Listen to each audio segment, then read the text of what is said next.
안녕하세요. 하람 선생님과 함께하는 과학 시간입니다.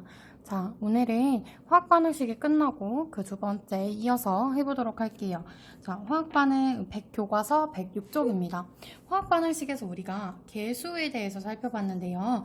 이번 시간에는 그 개수의 의미에 대해서 더 자세히 살펴보도록 하겠습니다. 화학 반응에서는 우리가 밑에 있는 물을 분해하는 화학 반응식을 한번 살펴볼게요. 물을 분해하는 화학 반응식이기 때문에 반응 물질은 뭐가 될까요? 그렇죠. 반응 물질은 물이 되겠습니다. 반응 물질은 물이 되고요. 생성 물질은 산소와 수소가 되는데요. 아직도 헷갈려하는 친구들이 많은데 이 주어진 화학식은 변해서는 안 된다는 거 알고 있어야 합니다. 물은 H2O, 산소는 O2, 수소는 H2라고 약속했기 때문이에요. 자, 이때 우리가 화학 반응식을 이렇게 쓸 수 있는데 개수비를 살펴보도록 할게요. 개수는 2. 자, 여기는 숫자가 없는 것은 1이라는 숫자가 생략된 것이라고 얘기했었습니다. 1이라는 숫자가 생략이 되었던 것이고 여기는 2라는 숫자가 이렇게 있습니다. 그러면 우리가 개수비를 몇 대 몇이라고 할 수 있을까요? 그렇지. 2대 1대 2라고 할 수 있고요. 분자수를 또 생각해 볼게요. 우리가 이 화학 반응에서 사용한 정확한 분자수는 알 수 없지만 그 분자수 B는 알 수가 있습니다. 자, 수소 여기 물 분자 이렇게 분자라는 것은 이것을 하나의 분자, 원자가 여러 개 합쳐진 것을 하나의 분자라고 합니다.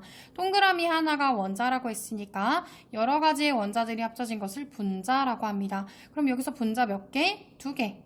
분자 하나, 수소 분자 2개가 사용되는 것을 알 수 있습니다. 이렇게 우리가 화학 반응식의 개수를 통해서 개수비와 분자수비가 같다는 것을 알 수가 있는데요. 우리가 또 어떤 것들이 있는지 살펴보도록 할게요. 자, 또 어떤 것들이 있을까요? 수증기 합성에서 이번에는 물을 분해하는 게 아니라 수증기를 합성시킬 거예요. 수증기를 합성시킨다는 것은 수소와 산소 기체를 이용해서 수증기를 합성시킬 건데 우리가 사용하는 개수를 한번 맞춰볼게요. 자, 여기는 수소 2개, 수소 2개, 산소 하나이기 때문에 산소가 더 필요하겠구나. 그래서 2를 곱해줘서 분배 법칙 해보면 4개, 2개가 되니까 여기를 4개에 맞춰주기 위해서 이렇게 하는 것을 우리가 알 수 있습니다. 자, 그럼 밑에 한번 채워볼게요. 다음 표는 수소와 산소의 양을 달리해서 수증기를 합성하는데 이때 생성된 수증기의 부피를 나타냈습니다. 이때 우리가 부피 B를 한번 구해볼 건데요. 자, 일단 10L를 사용했는데 산소가 5L만큼 남았대요.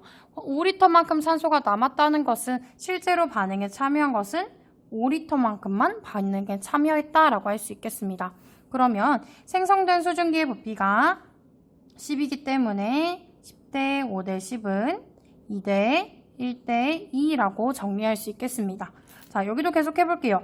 남은 것이 하나도 없기 때문에 20을 사용했고 10을 사용했고요. 20이 만들어졌으니까 똑같이 2대 1대 2라고 할 수 있고요. 자, 여긴 수소가 10L만큼 남았어요. 그러니까 20L만큼 사용한 거겠죠.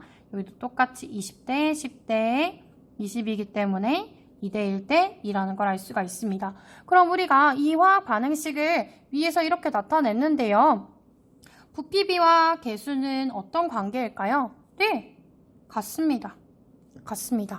자, 이것을 위해서 107쪽에서 정리해 보도록 하겠습니다. 자, 수증기가 생성되는 이와 같은 반응에서는요. 반응물질과 생성물질의 부피비는 화학 반응식에서 뭐와 같다? 개수비와 같습니다. 그런데 조건이 필요합니다. 조건이 필요해요. 어떤 조건이냐? 온도와 압력이 같을 때 첫 번째 조건, 그 다음에 모든 기체는 기체일 때가 조건입니다. 조건 1, 조건 2. 이런 경우에서는 부피비가 개수비와 같다라고 할 수 있어요. 왜냐하면 같은 부피 속에는 같은 개수의 분자가 들어있기 때문이에요. 자, 그 이유도 중요하겠죠. 같은 부피 속에 같은 개수의 분자가 들어있기 때문이다. 자, 그러면 수증기 생성 반응을 이와 같이 표현을 해보면 분자가 차지하는 부피, 하나의 부피에는 하나의 분자가 들어가 있어야 돼요. 그렇기 때문에 분자가 2대 1대 2의 부피비를 가지는 것을 알 수 있습니다.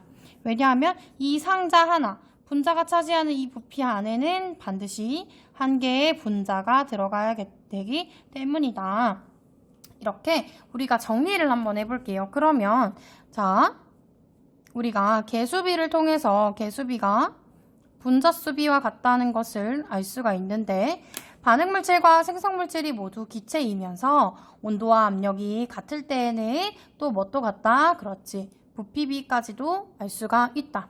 여기서는 조건 1, 2가 필요합니다. 자, 그러면 우리 마지막으로 개념 확인 마치고 정리하겠습니다. 질소와 산소가 반응해서 이산화 질소가 만들어지는데요. 화학 반응식을 완성해 보래요. 질소 N2, 산소 O2. 이 산화 질소니까 산소가 일단 2개 있고 질소가 앞에 있으니까요. NO2라고 쓰면 되겠습니다. 자, 개수 맞춰볼게요. 질소 개수가 부족합니다. 질소 개수가 부족하기 때문에 앞에다 2라는 숫자를 써줘서 분배 법칙 해보니까 2개, 4개가 되네요. 자, 그럼 산소의 개수가 4개가 되려면 그렇지. 앞에 2라는 숫자가 필요하고요. 여기는 1이라는 숫자를 생략하면 되겠습니다. 자, 과산화수소 분해 반응식은 우리가 선생님이랑 지난 시간에 같이 해보았기 때문에 여기까지 하도록 할게요. 자, 이렇게 해서 우리가 2단원 끝까지 다 끝났습니다. 화학 반응의 규칙성에 대해서 잘 알 수 있겠죠? 오늘도 수고했어요. 안녕.